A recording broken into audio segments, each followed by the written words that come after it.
कालिदास बोले, माते पानी पिला दीजिए, बड़ा पुण्य होगा। स्त्री बोली, बेटा मैं तुम्हें जानती नहीं, अपना परिचय दो, मैं अवश्य पानी पिला दूंगी। कालिदास ने कहा, पथिक हूँ, कृपया पानी पिला दें।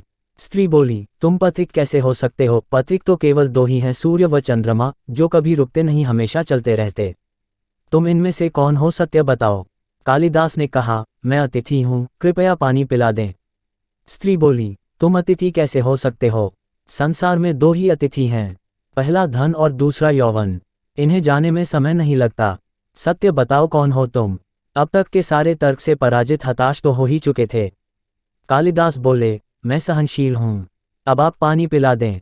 स्त्री ने कहा, नहीं, सहनशील तो दो ही हैं।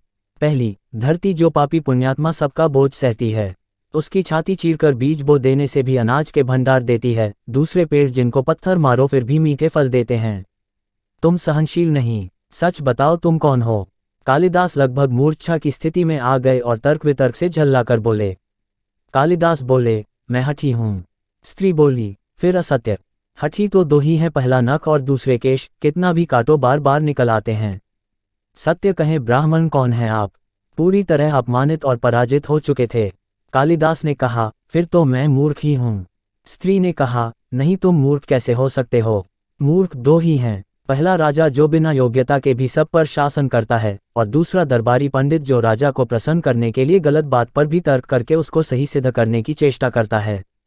कुछ बोल न सकने की स्थिति में कालिदास वृद्धा के पैर पर गिर पड़े और पानी की याचना में गिड़गिड़ाने लगे। वृद्धा ने कहा, उठो वत्स। आवाज सुनकर कालिदास ने ऊपर देखा तो साक्षात माता सरस्वती वहां खड़ी थी। कालिदास पुनः नतमस्तक हो गए। माता ने कहा, शिक्षा से ज्ञान आता है, न कि अहंकार। तूने शिक्षा के बल पर प्राप्त मान और प्रतिष्ठा को ही अपनी उपलब्धि मान लिया और अहंकार कर बैठे, इसलिए मुझे तुम्हारे चक्षु खोलने के लिए ये स्वान करना पड़ा। कालिदास को अपनी गलती समझ में आ गई और भरपेट पानी पीकर वे आगे चल पड़े।